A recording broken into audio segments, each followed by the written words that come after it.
Hello and welcome. यहाँ पे हम देखेंगे समुच्चय यानी सेट के बारे में। और ये हमारा बेसिक फंडामेंटल की सीरीज है जिसके अंदर मैं आपको 10th से 11th में जाते हैं तो सबसे पहले हमें क्या पता होना चाहिए उसके बारे में वन बाय वन करके टॉपिक डिस्कस कर रहा हूँ। काफी इंटरेस्टिंग और इजी टॉपिक है समुच्चय, जिसको इंग्लिश में सेट बोला जाता है।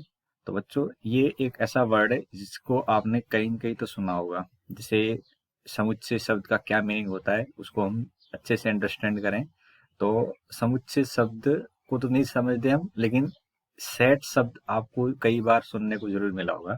जैसे कि हम किसी बुक स्टोर पे जाते हैं तो कहते हैं मुझे किताबों का सेट दे दो, या कहते हैं घर पे किचन का सेट होता है। तो सेट शब्द का मतलब क्या होता है? इसके अंदर कुछ वस्तु होती है, कुछ लेटर हो सकते हैं, कुछ नंबर्स हो सकते हैं, उनका एक ग्रुप होता है, उसको क्या बोलते हैं अपन? सेट बोलते हैं। जैसे कि आप बुक लेने गए तो आपके अंदर 11th क्लास की, मान के चलो आप बुक लेने गए तो 11th क्लास की बुक का एक सेट होता है। तो उसके अंदर क्या क्या होगा? 11th क्लास में आप जो कुछ पढ़ते हो उन सभी बुकों का एक सेट आपको मिलेगा। तो सेट शब्द का मतलब क्या होता है? अगर आपसे कोई पूछे इसकी परिभाषा क्या है तो इसको बहुत आसान शब्दों में अपन बता सकते हैं। तो यहाँ पे कहेंगे वस्तुओं का, लेकिन वस्तु कौन सी? यहाँ पे वस्तु के बारे में बोला जाता है सुपरिभाषित, परिभाषित वस्तुओं का संग्रह। संग्रह का मतलब उसका एक ग्रुप। डेफिनेशन यानी इसकी परिभाषा तो बहुत आसान तरीके से हम यहाँ पे समझ पा रहे हैं इसे। ठीक है, इसे मंजले कोष्ठक से निरूपित करते हैं। मंजले कोष्ठक से निरूपित करते हैं, यानी उसको दिखाते हैं तो उसको क्या करते हैं? मंजले कोष्ठक से दिखाते हैं। ये कुछ मंजिला कोष्ठक इस तरह से होता है। अब इसमें क्या क्या आता है? तो आपको बहुत सारी जगह सेट के बारे में देखने को मिलेगा, जिसके अंदर मैं आपको अगर कुछ एग्जांपल लेके समझाऊं। जैसे कि मैंने बोला कि पहले, अगर एग्जांपल के तौर पे बोले, पहले 5 प्राकृत संख्या, प्रथम 5 प्राकृत संख्या, जिसको आप अगर पहले से पढ़ते आ रहे हैं तो पहली 5 प्राकृत संख्या के बारे में बात करनी है। तो उसको कैसे लिखेंगे? तो आप अब तक तो जैसे लिखते थे वैसे लिखते आ रहे थे, लेकिन यहाँ पे अगर हम समुच्चय के अंदर पढ़ रहे हैं, सेट के अंदर पढ़ रहे हैं, तो उसको ऐसे लिखेंगे। एक मंजिला कोष्ठक बनाएंगे, उसके अंदर 1 लिखेंगे, फिर कॉमा 2 3 कॉमा ऐसे लगाते हुए 5 तक लिख देंगे। इस तरह से जो एक निरूपण होता है, और इसको कैपिटल लेटर के बराबर लिख लेते हैं। तो इस तरह से जो निरूपण होता है इसी को ही सेट बोला जाता है, समुच्चय बोला जाता है। तो ये मैंने जो कुछ नीचे लिखा है ये एक एग्जाम्पल है समुच्चय का, जिसके अंदर हमने पहली 5 प्राकृत संख्या लिखी है। ठीक है, अब आप यहाँ से कुछ काम की बातें ध्यान रखोगे, और वो ये है कि अगर हम समुच्चय लिख रहे हैं, ठीक है, तो क्या क्या ध्यान रखना है? समुच्चय को मंजिले कोष्ठक के साथ साथ कैपिटल लेटर से समुच्चय को इंग्लिश के कैपिटल लेटर से निरूपित करते हैं। किसे निरूपित करते हैं? कैपिटल लेटर से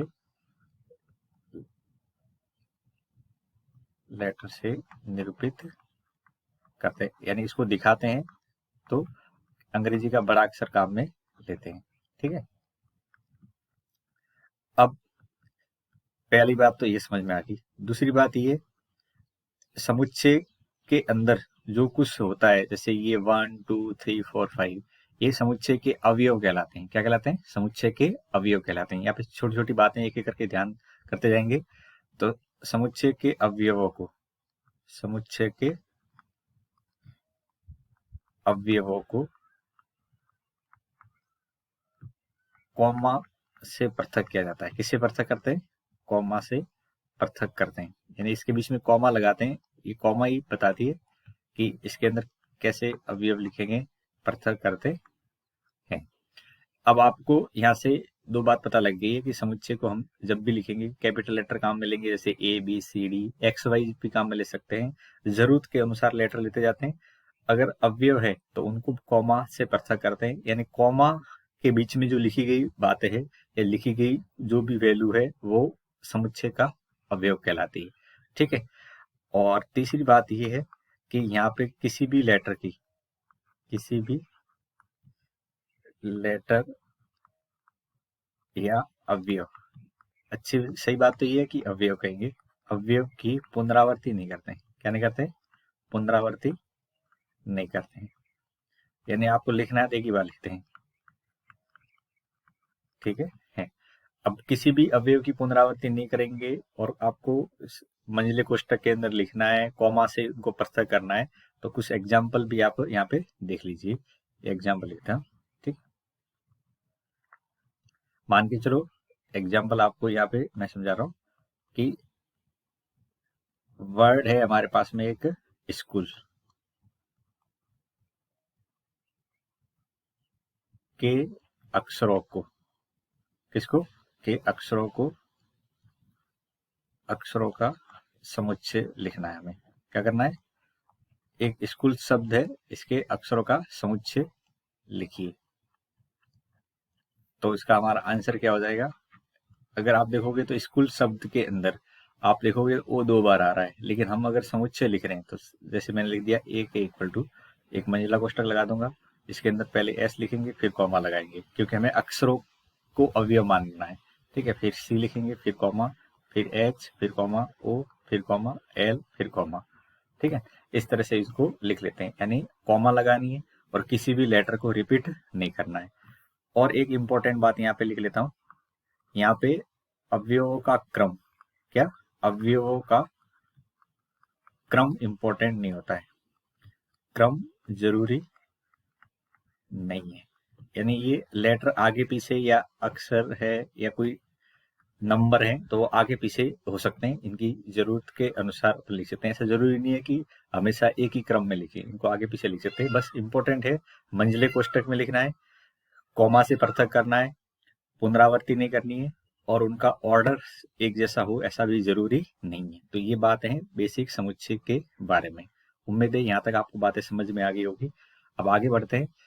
कुछ लेटर है अंग्रेजी के जो हमने फिक्स कर रखे हैं समुच्चय के लिए। जैसे कि मैंने बोला था समुच्चय को लिखते समय अंग्रेजी के कैपिटल लेटर काम में लेते हैं, ठीक है। लेकिन कुछ लेटर हैं जो ऑलरेडी फिक्स कर रखे हैं समुच्चय के अंदर, जिसको आप केवल और केवल स्टैंडर्ड तौर पे ही लिखोगे। जैसे कि अगर प्राकृत संख्याओं की बात करते हैं तो उसके लिए एन लेटर फिक्स कर रखा है। अब प्राकृत संख्या क्या होती है तो इसको मंजिला कोष्ठक में आप जानते हो लिखना 1 2 3 डॉट डॉट करके आगे इसको लिख लेते हैं, ठीक है। पूर्णांकों का समुच्चय की बात करते हैं तो पूर्णांक संख्या के लिए जेड फिक्स कर रखा है। क्या फिक्स कर रखा है? जेड फिक्स कर रखा है। यानी हमारे अगर मैथ्स के अंदर अब 11th क्लास में कहीं पे भी जेड लिखा जाए तो इसको आप समझ के रखना कि ये पूर्णांक संख्याओं की बात करता है। पूर्णांक मतलब इंटीजर्स, ठीक है। और तो पूर्णांक संख्या क्या होती है? तो पूर्णांक संख्या को लिखते हैं, हम लिखते हैं -3 -2 -1 0 1 2 3 और ये इस तरह से संख्या आगे बढ़ती जाती है। तो ये लेटर, ये पूरा समुच्चय है, उसको एक लेटर से डिनोट करेंगे, वो हमारा क्या है? जेड है, ठीक है। ऐसे परिमेय संख्या होती है जिसको आप पी बाई क्यू के फॉर्म में लिखते हैं, पी बाई क्यू फॉर्म में लिखते हैं, और वो फॉर्म वाले नंबर है जिसको अपन परिमेय संख्या बोलते हैं। तो वो संख्याओं को क्यू लेटर से डिनोट कर रहे हैं। किससे डिनोट कर रहे हैं? क्यू लेटर से डिनोट कर रहे हैं। और इसमें ध्यान रहे पी और क्यू क्या है? पी और क्यू से अभाज्य संख्या है। अब से अभाज्य संख्या क्या होती है इसके बारे में भी आपको पता होना चाहिए। ऐसी संख्या जिनका कॉमन फैक्टर केवल 1 ही हो, 1 मतलब 1 नंबर ही होना चाहिए, तो उसको बोलते हैं से अभाज्य संख्या। ऐसी वास्तविक संख्याओं का जो समुच्चय होता है उसको आर से डिनोट करते हैं, और वास्तविक संख्या का मतलब होता है जो संख्या आप जानते हो रियल में वो सारी संख्या वास्तविक संख्या कहलाती है, ठीक है। तो इसके लिए आर लेटर काम में ले सका है, और इसको बहुत जगह अपन काम में लेंगे। जब भी एक्स कोई भी नंबर के बारे में बात करेंगे तो वो नंबर क्या है, किस टाइप का है, तो वास्तविक संख्या है तो उसको आर से डिनोट करते हैं। ऐसे पूर्णांक संख्या जैसे बताई थी, और उस पूर्णांक संख्या में अगर पॉजिटिव की बात होती है, इसकी बात होती है, पॉजिटिव संख्याओं की बात होती है, तो फिर पूर्णांक संख्याओं के लिए जेड के ऊपर एक प्लस का साइन लगा दिया जाता है, जेड प्लस लगाया जाता है। और पॉजिटिव संख्या को लिखते समय कैसे लिखेंगे? पॉजिटिव 1 2 3, ठीक है। और ये सारी संख्या को धन पूर्णांक भी कहते हैं। ठीक है, धन परिमेय संख्या को क्यू से और ऊपर प्लस लगा देंगे, यानी ये ऊपर के जो तीनों लिखे इन्हीं के 3 नए बना दिए हैं पॉजिटिव साइड के लिए। ठीक है, तो पॉजिटिव संख्या अगर लेनी है तो उसके ऊपर एक स्पेशल सिंबल लगा देंगे, जेड के ऊपर प्लस। ऐसे ही नेगेटिव लिखना है तो जेड के ऊपर माइनस लगा देते हैं। ये जेड के ऊपर माइनस लगाने का मतलब क्या है, नेगेटिव संख्याओं के बारे में बात कर रहा है। देखो इसमें फर्क है, ये माइनस जेड लिखें ये अलग बात होती है, लेकिन जेड के ऊपर माइनस लिखें ये नेगेटिव साइन, मतलब नेगेटिव टाइप की संख्याओं को निरूपित करता है। ठीक है, तो ये छोटी छोटी बातें, इनको ध्यान रखें। ऐसे इन लेटर को फिक्स करने से क्या होगा, हमें बार बार डायरेक्टली ये इतना बड़ा समुच्चय लिखने की जरूरत नहीं पड़ेगी, आप डायरेक्टली जरूरत के अनुसार लेटर काम में ले सकते हो। ठीक है, तो ऐसी ये बातें आपको यहाँ से पता लग गई होगी। अब आपको अगर संख्या के बारे में कुछ भी दे रखा होगा और उससे रिलेटेड आपसे पूछेंगे कुछ समुच्चय वगैरह बनाए, तो हम समुच्चय के कुछ रिलेटेड बातें धीरे धीरे पढ़ना स्टार्ट करते हैं। अब आगे आता है कार्डिनल नंबर। अब ये थोड़ा सा इंपॉर्टेंट, कार्डिनल नंबर क्या होता है, तो कार्डिनल नंबर के अंदर क्या होता है कि अगर हमें कोई समुच्चय दे रखा है, किसी समुच्चय के अंदर किसी समुच्चय में उपस्थित अवयवों की संख्या, उपस्थित अवयवों की संख्या जो होती है उसी को कार्डिनल नंबर बोलते हैं। वो उपस्थित अवयवों की संख्या को कार्डिनल नंबर कहा जाता है। क्या होता है इसको समझाते हैं, कार्डिनल नंबर्स कहते हैं। अब जैसे कि मैंने एक एग्जांपल ले लिया और इस एग्जांपल के अंदर आपको एक समुच्चय दे रखा है, एक समुच्चय दे रखा है जिसके अंदर 1 2 3 4 5 6 अवयव हैं। तो इसमें कार्डिनल नंबर क्या होगा, तो कार्डिनल नंबर को पहले तो लिखते हैं कैसे हैं, ये कार्डिनल नंबर ए समुच्चय है तो एन के साथ में ब्रैकेट में ए लिख लेते हैं और आपको काउंटिंग करनी है कि इसके अंदर कितने अवयव हैं। तो काउंटिंग करके आपको पता लग रहा होगा इसके अंदर टोटल 6 नंबर है, तो ये 6 यहाँ लिख लेंगे। तो ये जो बातें लिखी जाती है या जो यहाँ पे निरूपण करते हैं इसी को कार्डिनल नंबर बोलते हैं। कि किसी भी समुच्चय में कितने अवयव हैं उसकी काउंटिंग को कार्डिनल नंबर बोला जाता है। अब एग्जाम्पल एक और देख लो, जिसके अंदर आपको एक समुच्चय दे रखा है और उसमें लेटर दे रखे हैं इंग्लिश के वोवल्स। ठीक है, तो इस ये समुच्चय का नाम क्या दे रखा है, बी नाम दे रखा है, तो मैं क्या लिखूंगा पहले तो एन बी लिखूंगा। ठीक है, ये कार्डिनल नंबर है, कार्डिनल नंबर। तो एन बी लिखूंगा और इक्वल टू में क्या करूंगा, इसमें कितने टोटल अवयव है, 5 अवयव है, तो यहाँ पे एन बी के बराबर 5 लिख दिया। तो ये जो लिखी जाती है बातें उसी को बोलते हैं कार्डिनल नंबर। ये आपको बहुत जगह काम में लेना पड़ेगा, जब भी हम प्रोबेबिलिटी वगैरह चैप्टर पढ़ते हैं तो वहां पे भी इनका काफी इंपॉर्टेंट रोल होता है। तो उम्मीद है आपको कार्डिनल नंबर भी समझ में आ गया होगा। ठीक है, अब समुच्चय जो है, अब आपको क्या है, समुच्चय समझ में आ गए, अब समुच्चय को लिखना भी तो होगा, तो कितने तरीके से हम समुच्चय को लिख सकते हैं। तो बेसिकली समुच्चय को लिखने के हमारे पास में 2 मेथड है। कितने मेथड है, 2 मेथड है। इसमें एक तो रोस्टर है, ठीक है, एक रोस्टर फॉर्म है, और दूसरी है इसकी समुच्चय निर्माण रूप, जिसको इंग्लिश में बोलते हैं सेट बिल्डर फॉर्म।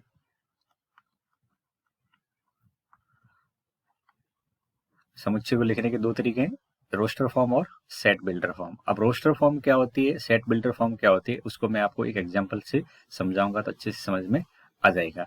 उदाहरण के लिए यहाँ पे एक समीकरण दे रखा है और उसके हल का एक समुच्चय लिखना है रोस्टर रूप में। क्या करना है, समुच्चय का हल में, तो उसका सॉल्यूशन हम बनाएंगे। तो सबसे पहले क्या करना है, आपको ये समीकरण दे रखा है, इसको सॉल्व करना है। अगर ये सॉल्व करोगे तो आपको इस समीकरण के सॉल्यूशन मिल जाएंगे। अब ये क्वाड्रेटिक इक्वेशन है तो इसको गुणनखंड विधि से सॉल्व करेंगे। तो माइनस ये 2x minus X minus 2 equal to 0। First में देखेंगे तो x कॉमन आ रहा है, x प्लस 2, फिर माइनस 1 कॉमन आ रहा है तो x प्लस 2 इक्वल टू 0। यहाँ पे x प्लस 2 कॉमन आने के बाद में अंदर x माइनस 1 इक्वल टू 0, तो x की वैल्यू यहाँ से 1 और माइनस 2 मिल जाएगी। ये क्या है, इसके ये हमारे समीकरण के हल है। क्या है, हल है। अब मुझे इन हल को क्या करना है, समुच्चय का रूप देना है।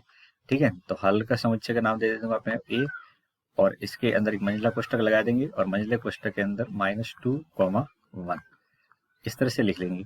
इसी को बोलते हैं रोस्टर रूप। यानी क्या क्या करना है आपको, जो भी समीकरण है या जो भी कंडीशन दे रखी है, इस कंडीशन के बाद में जो भी हमें नंबर मिलते हैं उस नंबर्स को एक समुच्चय का रूप देना ही क्या कहलाता है, उसका रोस्टर रूप कहलाता है। क्या कहलाता है? रोस्टर रूप। इसको मैं आसान भाषा में बोलूंगा तो उसको गणितीय रूप बोलते हैं। क्या बोलते हैं? गणितीय रूप बोलते हैं, क्योंकि इसके अंदर गणित या मैथ्स के कुछ लेट नंबर वगैरह भी लिखे जाते हैं। ठीक है, तो ये रोस्टर रूप होता है। ठीक है, ऐसे ही दूसरा रूप होता है, इसका नाम है सेट बिल्डर फॉर्म।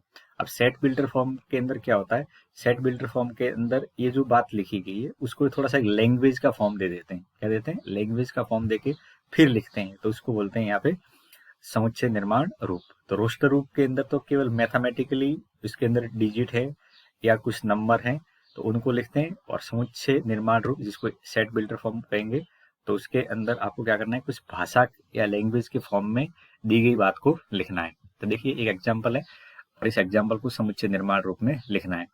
तो ये भी एक समुच्चय दे रखा है और इस समुच्चय को मैं लेट से ए नाम दे देता हूँ। तो ए समुच्चय के अंदर क्या दे रखा है, 1/2, फिर 2/3, 3/4, 4/5, 5/6 और 6/7।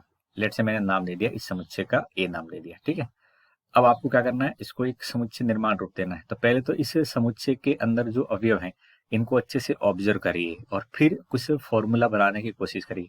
तो अगर आप इन समुच्चय के अवयव को ऑब्जर्व करोगे तो ऊपर वाले अवयव और नीचे में एक रिश्ता है। क्या रिश्ता है? नीचे वाले अवयव ऊपर वाले अवयव से एक ज्यादा है।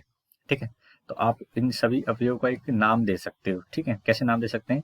तो मैं पहले क्या करूंगा, पहले ए लिखूंगा, फिर यहाँ पे मंजिला कोष्ठक लगा दूंगा और यहाँ पे एक्स लिखेंगे और फिर यहाँ पे दो बिंदु लगाएंगे।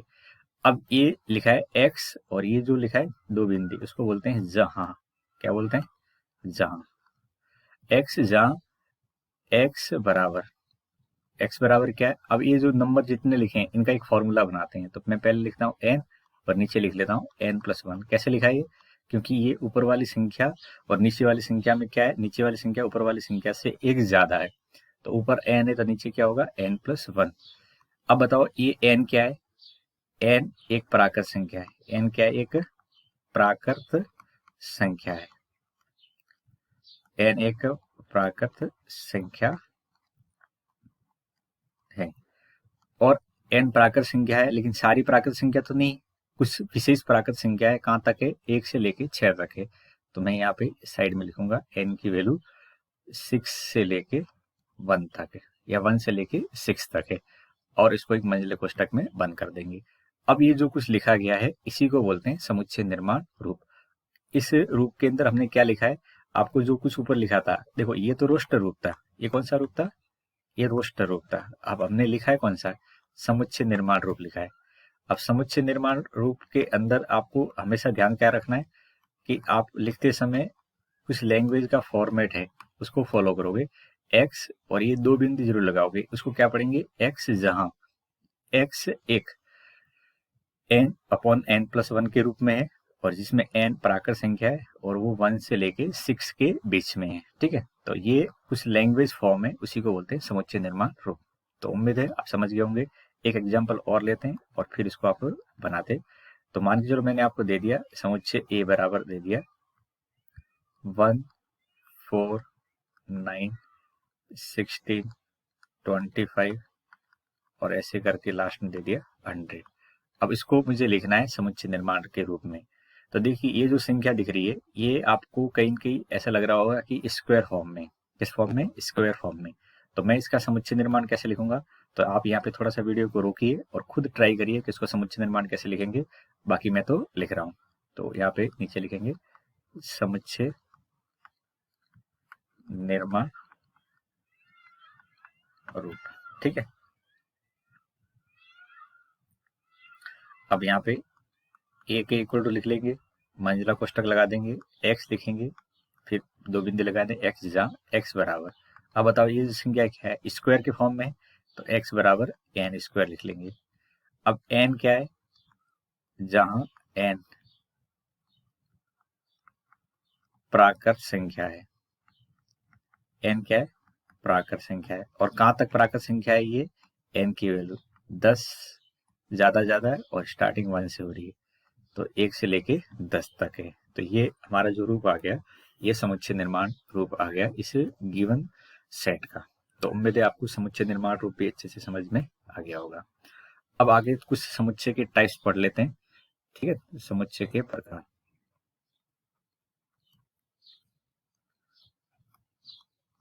समुच्चय के प्रकार में सबसे पहले आता है रिक्त समुच्चय। इंग्लिश में उसको बोलते हैं नल सेट। क्या बोलते हैं? Null set. रिक्त समुच्चय का मतलब होता है ऐसा समुच्चय जिसके अंदर कोई भी अवयव नहीं हो। ऐसा समुच्चय जिसमें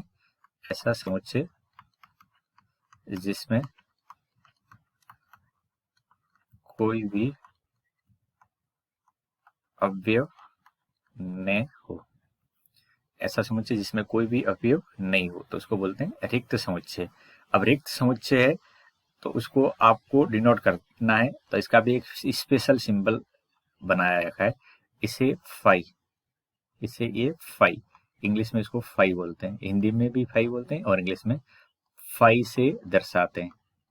ठीक है, जैसे हमने थोड़ी देर पहले बताया था कि कुछ लेटर हैं अंग्रेजी की जो फिक्स कर रखे हैं, ऐसे ही ग्रीक लेटर है, ये फिक्स कर रखा है रिक्त समुच्चय के लिए, नल सेट के लिए, इसको फाई से दर्शाते हैं। अगर मान के चलो कोई समुच्चय है जिसके अंदर कोई भी अवयव नहीं है तो इसको ऐसे लिख दो। ये भी लिखा गया है या तो मंजिला कोष्टक, या तो केवल मंजिला कोष्टक या फाई से लिखें, या तो मंजिला कोष्टक या फाई से दिखाते हैं। ऐसा नहीं है कि मंजिला कोष्टक और फाई दोनों एक साथ लिख लीजिए, या तो मंजिला कोष्टक लिखेंगे या इसको फाई से लिखेंगे। ऐसे मत लिख लेना मंजिले कोष्टक के अंदर फाई, ये जो लिखा गया है ये गलत है, ऐसा नहीं लिखना है। ध्यान रहे आपको, या तो मंजिला कोष्टक खाली रख लेना है या फाई लिख लेना। तो ये नल सेट या समुच्चय का जो रिक्त होता है उसका निरूपण होता है। ठीक है, अब ऐसे सेकंड टाइप देखेंगे तो यहाँ पे सिंगलटन सेट, जिसको हिंदी में बोलते हैं एकल समुच्चय। अब एकल समुच्चय का मतलब क्या होता है? जिसके अंदर एक ही अवयव हो। समुच्चय जिसमें केवल एक अवयव हो। क्या हो? एक अवयव हो, इसको बोलते हैं एकल समुच्चय। जैसे कई ऐसे समुच्चय होंगे जिसके अंदर अवयव आप देखोगे तो केवल एक ही अवयव दिखेगा, जैसे ए बराबर लिख दिया मैंने लेटर और ए लिख दिया, तो ये एकल समुच्चय है। बस ये टाइप है, थोड़ा सा दिमाग में रखना है, ज्यादा इस पे अपनी कुछ ज्यादा दिमाग की कैपेसिटी यूज नहीं करें। ठीक है, अब आगे आगे देखेंगे तो ये आपको लिखा है परिमित और अपरिमित समुच्चय। परिमित और अपरिमित का मतलब क्या होता है? इसमें क्या होंगे, अवयव जो होंगे, अवयव वो फाइनाइट होते हैं। फाइनाइट का मतलब गिनती योग्य होते हैं, जिसके अंदर अवयव को आप गिन सकते हो। ठीक है, और अपरिमित का मतलब होता है अवयवों को गिन नहीं सकते। अवयव को अगर आप गिनने बैठोगे तो गिन नहीं पाओगे, गिन नहीं सकते, उसको बोलते हैं अपरिमित समुच्चय। जैसे मान के चलो मैंने लिखा है समुच्चय ए बराबर, और उसके अंदर लिख दिया 1 2 3 डॉट डॉट करते हुए 10, तो ये एक समुच्चय जिसके अंदर आप अवयव को गिन सकते हो। तो इसमें अवयव देख सकते हैं कि लास्ट 10 तक जा रहा है तो गिन सकते हैं। तो ऐसे अवयव, ऐसे समुच्चय को क्या बोलेंगे? ये एक फाइनाइट समुच्चय। कैसा समुच्चय? फाइनाइट है। हिंदी में बोलते हैं उसको परिमित।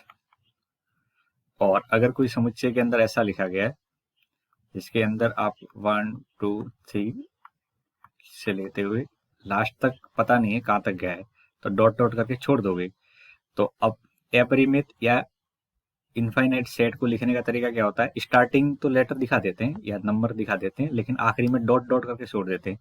अगर किसी समुच्चय में आखिरी में डॉट डॉट करके छोड़ रखा है तो समझ जाना वो इनफाइनाइट समुच्चय है। कौन सा समुच्चय? इनफाइनाइट समुच्चय है।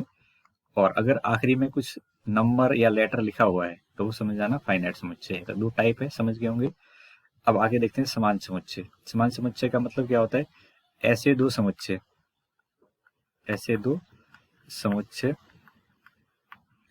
जिसमें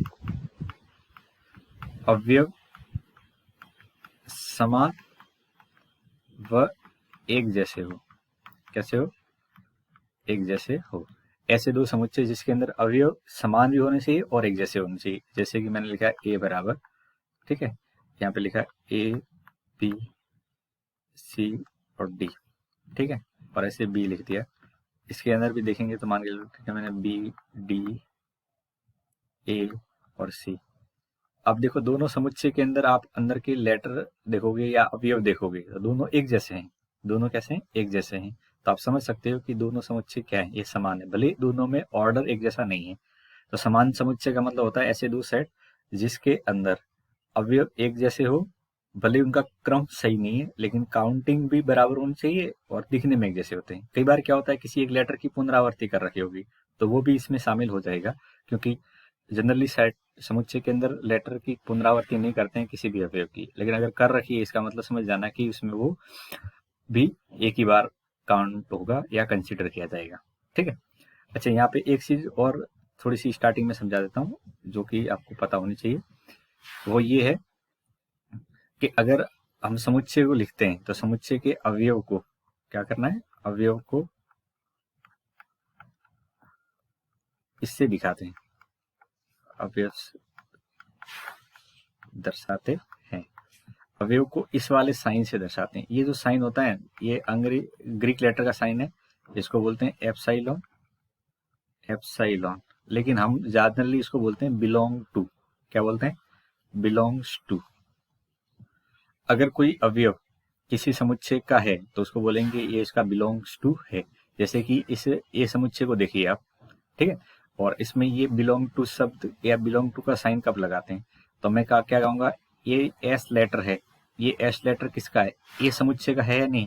तो एस लेटर अगर ए समुच्चय का है तो एस बिलोंग टू ए लिखेंगे, एस बिलोंग टू क्या लिखेंगे, ए। अब इसको पढ़ेंगे कैसे, एस बिलोंग टू ए, इसका मतलब होता है एस एक लेटर है जो समुच्चय ए में उपस्थित है। इसको अच्छे से दिमाग में सेट करिए। जैसे कि मैं बोल रहा हूँ, अगर कोई अवयव किसी समुच्चय का है तो उसको लिखने का एक मैथमेटिकल तरीका होता है। क्या होता है? हिंदी में तो लिखेंगे एस अवयव समुच्चय ए में उपस्थित है। अब इस बात को मैथ में क्यों इतना लिख देंगे, एस ए का एक अवयव है तो एस बिलोंग टू ए। अब मान के चलो मैंने कोई अलग से लेटर ले लिया, ऐसे ले लिया मैंने, एल ले लिया, ठीक, तो इसमें एल तो ठीक है, मान के चलो मैंने एम ले लिया।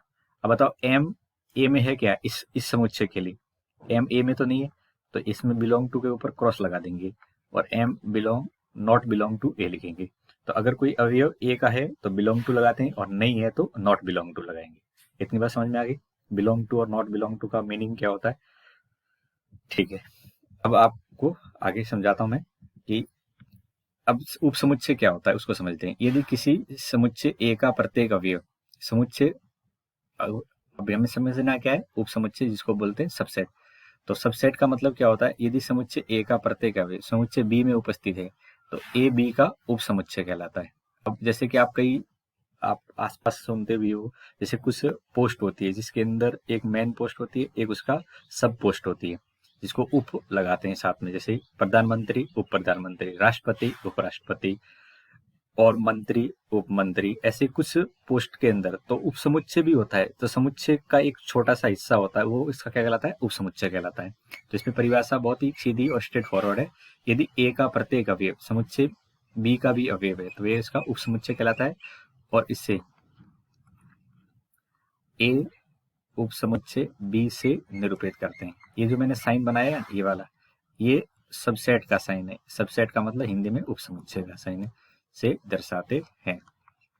अब ज्यादा बाकी बातें आपको एग्जाम्पल से क्लियर होगी।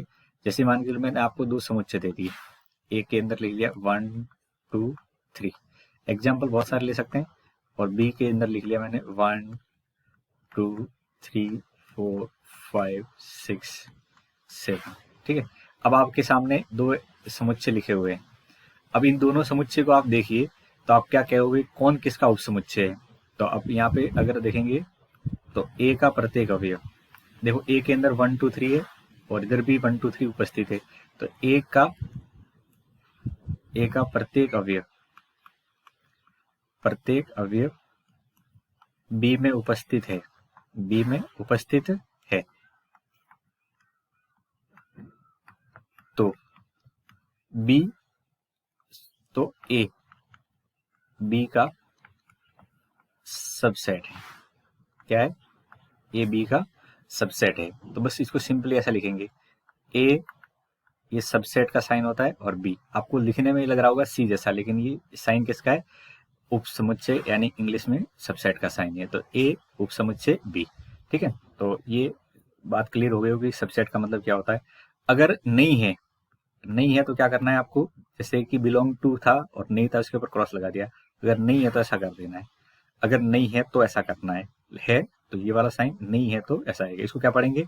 ए नॉट सबसेट ऑफ बी, या हिंदी में बोलेंगे तो ए बी का उपसमुच्चय नहीं है। ठीक है, तो ये बात आपको यहाँ से समझ में आ गई होगी कि सबसेट क्या होता है। अब आपको जब भी कुछ सबसेट की रिलेटेड बातें करेंगे तो हमेशा ध्यान रखना उसमें कुछ न कुछ आपको एग्जाम्पल के तौर पे समुच्चय दे रखे होंगे और फिर बोलेंगे कि ये दोनों एक दूसरे के उपसमुच्चय है या नहीं। तो आपको दोनों को देखना है, देख के बताना है कि पहले के अवयव दूसरे में है तो पहला दूसरे का उपसमुच्चय। उल्टा भी हो सकता है, दूसरे समुच्चय के अवयव पहले में हो सकते हैं तो दूसरा पहले का उपसमुच्चय हो जाएगा। तो दूसरा पहले का उपसमुच्चय हो जाएगा तो पहला जो उपसमुच्चय है उसको आगे लिखते हैं, फिर उपसमुच्चय का साइन लगाते हैं, फिर लगाते हैं। हालांकि इस एग्जाम्पल के लिए सही नहीं है तो इसमें मैं क्रॉस लगा दूंगा। ठीक है, अब एक तो तरीका ये होगा कि आपको समुच्चय दे रखे होंगे और पहचान करनी होगी कि कौन किसका उपसमुच्चय है। दूसरा तरीका ये कि आपको उपसमुच्चय लिखने होंगे। क्या करने होंगे? आपको खुद को उपसमुच्चय लिखने होंगे। तो एग्जाम्पल के तौर पे ए बराबर, मान के चलो मैंने दे दिया आपको एक समुच्चय दे दिया 1,2 और फिर कह दिया उपसमुच्चय लिखो, उपसमुच्चय लिखिए। तो अगर मैं उपसमुच्चय लिखूंगा तो आपको फिर से परिभाषा ध्यान में रखनी है कि ऐसा समुच्चय जिसका प्रत्येक अवयव दूसरे समुच्चय में उपस्थित हो। तो इसके उपसमुच्चय मुझे खुद को लिखने हैं। तो लिखने का तरीका क्या रहेगा? तो इसका सिंपल सा तरीका रहता है, उपसमुच्चय बराबर, सबसे पहले तो फाई लिखना है, यानी फाई एक ऐसा समुच्चय है जिसको सबका उपसमुच्चय मानते हैं। जैसे आप गणित के अंदर देखते हैं तो 1 ऐसी संख्या है जो सभी का गुणनखंड माना जाता है। 1 को क्या माना जाता है? सभी का गुणनखंड माना जाता है। ऐसे समुच्चय के अंदर फाई को सबका उपसमुच्चय माना गया है, तो आपको फाई को तो लिखना ही लिखना है। फिर क्या करना है? इसमें एक एक अवयव लेना है। तो एक अवयव लेंगे तो 1 ले सकते हैं और इसको इस समुच्चय का रूप दे दिया मंझले कोष्ठक में। इसमें 2 भी ले सकते हैं तो मंझले कोष्ठक में 2 लिख देंगे और फिर ये कंप्लीट लिख लेना। ये कुछ ऐसी प्रक्रिया है जिसमें आप गुणनखंड करते थे। ठीक है, बिल्कुल वैसे ही गुणनखंड में आप टुकड़े करते थे, एक टुकड़ा लेते थे, कभी 2 लेते थे, कभी दोनों एक साथ ले लेते थे। तो आपको उपसमुच्चय के अंदर भी क्या करना है? इसके टुकड़े करने हैं। तो सबसे पहला 5 के बाद 1, फिर 2 और फिर 1 2। ठीक है, एक एग्जाम्पल और कर लेते हैं जिससे और क्लियरिटी आपको आएगी। मान के चलो ए बराबर मैंने लिखा है मंझले कोष्ठक के अंदर ए बी और सी। अब आपसे कोई पूछा है उपसमुच्चय, इसके उपसमुच्चय लिखने हैं।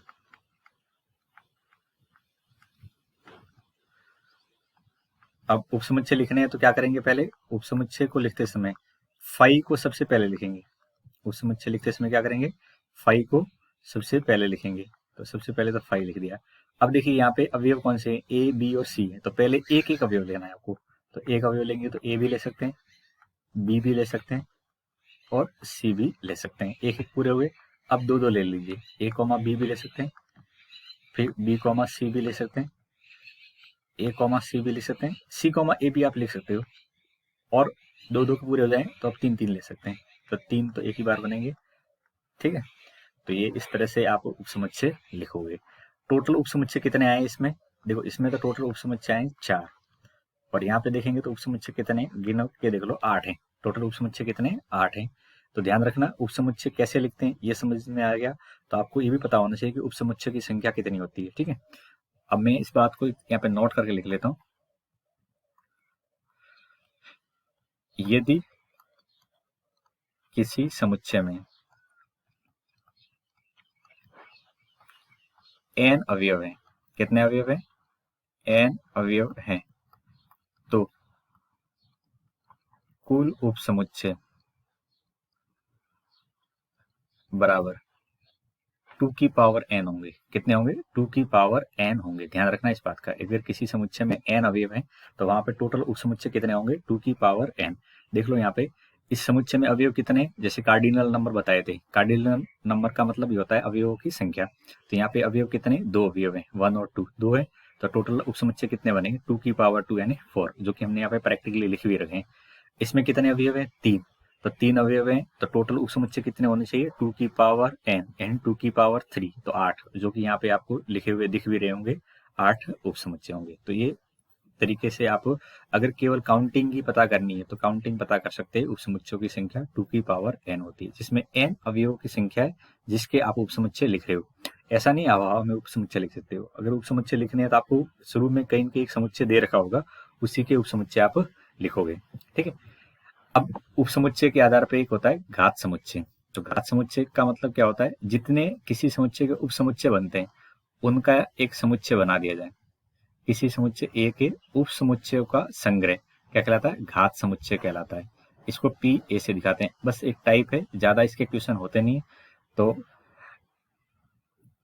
अब घात समुच्चय लिखना है तो पहले आपको ए समुच्चय दे रखा होगा। तो उदाहरण के लिए मान के लो मैंने ए लिख लिया, -1, 0 और 1। ठीक है। अब आपसे पूछने कि इसके घात समुच्चय क्या होगा, तो इसका घात समुच्चय लिखना है तो पहले उप समुच्चय लिखोगे। क्या करेंगे? पहले उप समुच्चय लिखेंगे, फिर उसको समुच्चय का रूप देंगे। उप समुच्चय, तो उप समुच्चय इसके क्या क्या होंगे? तो थोड़ी देर पहले मैंने लिखना सिखाया था, 3 अवयव, तो पहले 5 लिखेंगे, फिर एक एक अवयव लेना है। तो एक एक अवयव लेंगे तो क्या क्या हो सकता है? -1, 0 और 1। फिर दो दो अवयव ले लो, -1, 0, 0, 1, -1, 1, और लास्ट में हो सकता है -1, 0 और 1। ये तो हो गए उप समुच्चय। अब इन उप समुच्चय को अगर मैं एक नया समुच्चय बना दूं मंजिला कोष्ठक लगा के, क्या कर दूं? एक नया मंजिला कोष्ठक लगा दूं ऐसे। तो अब इसी को आप क्या कहोगे? एक समुच्चय बन गया, क्योंकि समुच्चय का मतलब होता है मंजिले कोष्ठक में अवयवों को लिखना। तो मंजिला कोष्ठक अगर लगा दिया जाए किसके आगे? उप समुच्चयों के आगे। जितने उप समुच्चय हैं उनको एक मंजिले कोष्ठक में बंद कर लिया जाए तो हमें जो रिजल्ट मिलता है वो उसका घात समुच्चय कहलाता है। क्या कहलाता है? घात समुच्चय कहलाता है। और पीए का प्रत्येक अवयव एक समुच्चय होता है। अब ये देखो अंदर अंदर ये क्या है? ये सारे अवयव हैं, और अवयव के साथ साथ में ये क्या है? ये खुद समुच्चय भी है, क्योंकि मंजिले कोष्ठक के अंदर जो कुछ लिखा जाता है वो अवयव होता है। और अवयव के साथ में अगर इसके ऊपर मंजिला कोष्ठक लगा दिया जाए किसी के अवयव के ऊपर तो वो समुच्चय बन जाता है। तो अवयव भी है और क्या है? समुच्चय भी है। ठीक है। प्रत्येक समुच्चय, क्योंकि फाई ये रिक्त समुच्चय था, ये एक एक अवयव है तो एकल समुच्चय। मंजिले कोष्ठक को आप देख रहे हो, मंजिले कोष्ठक में भले एक अवयव हो या दो अवयव हो, वो खुद अपने आप में एक समुच्चय को निरूपित करता है। तो उम्मीद है आपको ये वाली बात समझ में आ गई होगी कि घात समुच्चय क्या होता है।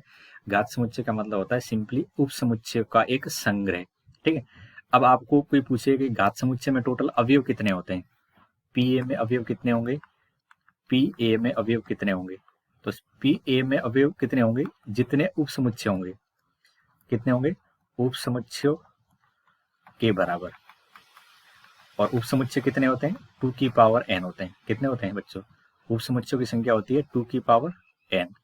तो पी ए में अवयव बराबर उप समुच्चय के बराबर, यानी 2 की पावर n के बराबर है। कई बार ये ऑब्जेक्टिव क्वेश्चन बन के आ जाता है कि उप समुच्चयों की संख्या, सॉरी, घात समुच्चय में अवयव कितने होते हैं, तो आपका जवाब होगा 2 की पावर n। उप समुच्चयों की संख्या कितनी होती है, तो भी 2 की पावर n। घात समुच्चय क्या होता है? उप समुच्चय का एक संग्रह होता है। ठीक है। अगर आपको आगे कुछ बढ़े और कभी ऐसे अंतराल दे रखें, अंतराल के रूप में अगर लिख रहा है, तो आपको क्या करना है? उसको अंतराल को कोष्ठक का रूप कैसे देते हैं वो समझ में आना चाहिए। तो ये कुछ नंबर लाइन है, और नंबर लाइन पे अगर कभी ऐसा लिखा मिल जाए, नंबर लाइन के अंदर ए और बी में यहाँ पे खाली स्पेस कर रखा है, यानी ओपन सर्कल है। कैसा सर्कल है ये? ओपन सर्कल है। तो ओपन सर्कल की बात आती है तो उसको ऐसे लिखते हैं, एक्स बिलोंग टू, छोटा कोष्ठक लगाएंगे ए कॉमा बी, यानी ओपन सर्कल है। तो ओपन सर्कल में क्या लगाते हैं? छोटा कोष्ठक लगाते हैं ओपन सर्कल में। अगर इसको आपको लिखना है किस में? अगर आपको इसको लिखना है असमीका में, किस में लिखना है? असमीका में। तो असमीका में कैसे लिखेंगे? तो असमीका में लिखने का तरीका होता है एक्स लेस देन बी और ग्रेटर देन ए, यानी एक्स ए और बी के बीच में है। यानी एक्स कहाँ होगा हमारा? इस नंबर लाइन के इतने से रीजन में होगा, इसको बोलते हैं। तो आप ये देखोगे तो एक कोष्ठक रूप है, और नीचे वाला देखोगे तो ये असमीका रूप है। अब कभी तो आपको ये कोष्ठक रूप दे रखा होगा तो असमीका लिखनी होगी, और असमीका दे रखी होगी तो कोष्ठक रूप लिखना होगा। जैसे एग्जाम्पल देख लो, अगर मान के चलो मैं ऐसे कह दूं एक्स बिलोंग टू 2, 5, तो इसको असमीका कैसे लिखेंगे? तो एस समीका में लिखने का तरीका होता है सिंपली 5 इधर लिख देंगे और 2 यहाँ लिख देंगे, ठीक है। तो ये सिंपल तरीका होता है कोष्टक को एस समीका में लिखने का। इसको पढ़ेंगे कैसे, x belong to a, b। अगर ऐसा कभी लिखा मिल जाए तो इसको पहले तो लिखेंगे कैसे, तो x बिलोंग टू, यहाँ पे बड़ा कोष्टक लगा देंगे क्योंकि यहाँ पे ये ब्लैक बॉल है, ठीक है। ब्लैक बॉल है तो ब्लैक बॉल के अंदर ये कोष्टक शामिल करना होता है तो बड़ा कोष्टक लगाते हैं, ठीक है। अब इसको असमीका का रूप देना है, किसका रूप देना है, असमीका का रूप देना है। तो असमीका में कैसे लिखेंगे, इक्वल टू का साइन लगाएंगे, कहाँ तक जा रही है, बी से कम कम है और शुरुआत कहाँ से हो रही है, ए से। तो असमीका में लिखेंगे बस ओपन सर्कल है तो इक्वल टू साइन नहीं आता है, और क्लोज सर्कल है या ब्लैक सर्कल है तो वहां पे इक्वल टू का साइन आ जाता है। अब कभी कभी क्या होगा, एक साइड में तो क्लोज दे रखा होगा, एक साइड में ओपन सर्कल दे रखा होगा, यानी एक साइड में तो व्हाइट बॉल और एक में ब्लैक बॉल दे रखी होगी। तो ब्लैक बॉल है तो बड़ा कोष्टक, ब्लैक ब्लैक यानी बड़ा कोष्टक, ब्लैक का मतलब बड़ा कोष्टक, ऐसे ध्यान रखें, ठीक है। तो इसको अगर आपको एसमी का या कोष्टक का रूप देना है तो क्या लिखेंगे, बड़ा कोष्टक ए कॉमा बी और इधर छोटा कोष्टक। अब एसमी का कैसे लगाएंगे, तो बड़े कोष्टक में बराबर आता है, बड़ा कोष्टक और बराबर, तो इसमें लिखना है तो x बी से कम और a के बराबर। तो a के साथ में तो बराबर का साइन आ जाएगा क्योंकि ब्लैक बॉल है, और b के साथ ओपन सर्कल है तो इसमें बराबर साइन नहीं आएगा। अब इसमें क्या आएगा बताओ, तो इसमें x बिलोंग टू, इधर छोटी या छोटा कोष्टक आ जाएगा और यहाँ पे बड़ा कोष्टक आ जाएगा। एसमी का कैसे होगी, अगर एसमी का लिखनी है तो x less than equal to b और इधर से a हो जाएगा, ठीक है। तो उम्मीद है आपको ये इससे रिलेटेड समझ में आ गया होगा। अब कभी कभी ऐसा लिखा मिल जाए, मान के चलो, मान मैं ऐसा लिख दिया, अब ये एग्जाम्पल दे दिया, अब बताओ इसका क्या बनेगा कोष्टक रूप। तो अगर मैं इसको कोष्टक रूप में लिखूंगा तो x बिलोंग टू लिखूंगा। अब देखो इसमें बराबर का साइन नहीं है तो छोटा कोष्टक आएगा, छोटा, शुरुआत कहाँ से हो रही है, -1 से, तो -1 लिख दिया, फिर कॉमा लगा देंगे, खत्म कहाँ पे हो रहा है, 5 पे, तो यहाँ पे 5 लिख देंगे और यहाँ पे बड़ा कोष्टक लगा देंगे। दोनों साइड से जा सकते हो, जैसे मान लीजिए मैंने ऐसा दे दिया, यहाँ पे 10 दे दिया और इधर दे दिया 2। तो अब बताओ इसको कैसे लिखेंगे, तो इसका सिंपल सा तरीका है, x बिलोंग टू, यहाँ पे 2 लिख देंगे बड़ा कोष्टक और इधर से लिख देंगे 10 और इधर से छोटा कोष्टक। उल्टा भी जा सकते हैं, अगर मैंने एग्जाम्पल के तौर पे ऐसा लिख दिया, एग्जाम्पल के तौर पे ऐसा लिख के दे दिया मैंने -3 और इधर से लिख दिया 5 और इधर ऐसा लिख दिया, तो इसको असमीका में कैसे लिखोगे, इनइक्वलिटी के फॉर्म में। तो x बड़ा कोष्टक है तो बराबर, यहाँ पे 5 और शुरुआत कहाँ से होगी, -3 से, इसमें बराबर नहीं क्योंकि छोटा कोष्टक है, ठीक है। तो इस तरह से आप एक फॉर्म को दूसरी फॉर्म में कन्वर्ट कर सकते हैं। उम्मीद है यहाँ तक की बात आपको अच्छे से समझ में आ गई होगी कि हमने क्या क्या चीजें समझी, क्या क्या देखा इस पार्ट के अंदर। आपको मैंने शुरुआत से लेके समुच्चय को कैसे लिखते हैं, समुच्चय के कितने टाइप हो सकते हैं, समुच्चय का उप समुच्चय क्या होते हैं, और साथ में दिखाया कि अगर हमें कोष्टक दे रखा है तो उसको कैसे कन्वर्ट करते हैं, ठीक है। अब ये वाली बातें समुच्चय से रिलेटेड उसको हम नेक्स्ट वीडियो के अंदर कवर करेंगे। यहाँ तक की बातें आपको समझ में आ गई होगी। अब नेक्स्ट वीडियो के अंदर मैं आपको समझाऊंगा कि अगर दो समुच्चय दे दिए जाए तो उसका यूनियन कैसे लेते हैं, उनका इंटरसेक्शन कैसे निकालते हैं, और साथ में वेन डायग्राम के अंदर उसको कैसे निरूपित किया जाता है, वो सारी बातें आपको नेक्स्ट वीडियो के अंदर समझाई जाएगी। तो यहाँ तक की बातें देखिए, ये सब अगर आप समझते हो तो आपको अपनी एनसीईआरटी किताब के अनुसार एक्सरसाइज 1.1, 1.2 और 1.3 के रिलेटेड जो कुछ उप समुच्चय के क्वेश्चन थे वो करने में आ जाएंगे। तो वहां तक आप कंप्लीट कर सकते हो। फिर अपन नेक्स्ट वीडियो के अंदर देखेंगे जिसके अंदर मैं आपको आगे वाली बातें समझाऊंगा। Thank you.